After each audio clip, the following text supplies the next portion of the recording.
Well, we need Greenland for national security purposes. I've been told that for a long time. More on that later in the video. This is The Phantom speaking. This channel is where we explore everything about cryptocurrency, blockchain, and the future of finance. Today, we're diving into one of the most talked about topics in geopolitics. Why did Donald Trump express interest in purchasing Greenland? What would this mean for the US and the world? And could it actually happen? Let's break it all down. But before we jump in, don't forget to smash that like button, subscribe, and turn on notifications so you never miss our latest updates on crypto trends and insights. Let's get started. First, a historical context. Let's take a trip down memory lane. The idea of the US purchasing Greenland isn't new. Back in 1946, President Harry Truman offered $100 million for Greenland, but Denmark, which governs the island, declined the offer. Why Greenland? It's not just about geography, it's about strategic positioning and resources.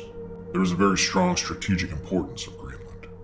Greenland sits between North America and Europe, making it a key location for military strategy.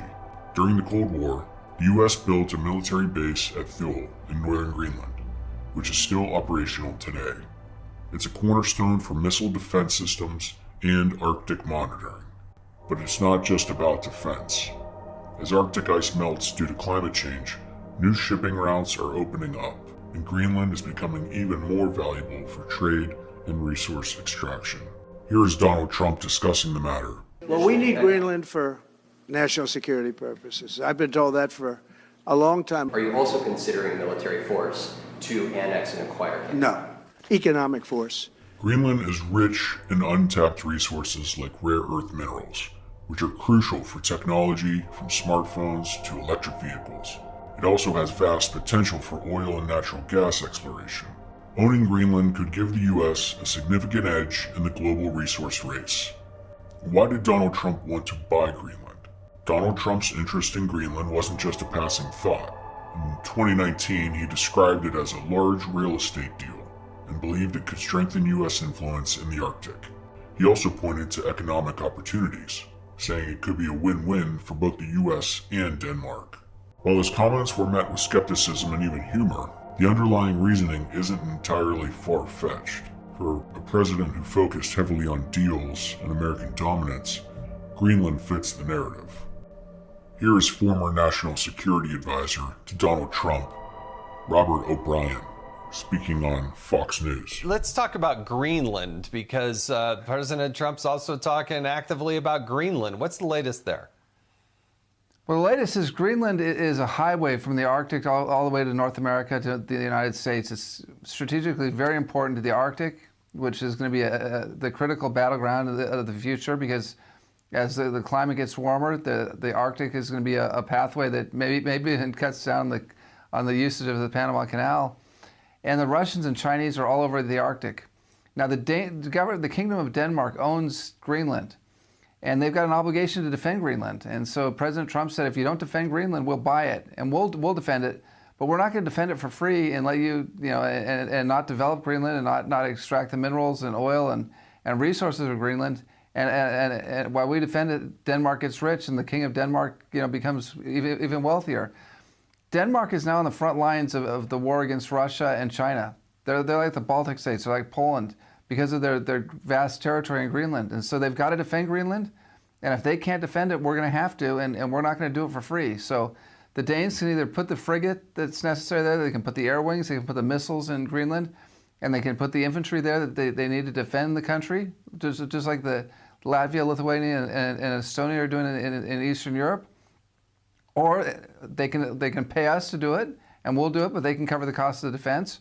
Or if they don't want to do either of those things, they can let us buy Greenland from them, and Greenland can become part of Alaska. I mean, the native people in Greenland are very closely related to the people of Alaska, and we'll make it a part of Alaska. But they can't have it. The U.S. can't defend it for nothing, and the days of the U.S. taxpayer defending Western Europe and kingdoms in Europe and defending their empire for nothing, those days are over. And we love the Danish people. They're great. Denmark's a wonderful place. Copenhagen is a wonderful city.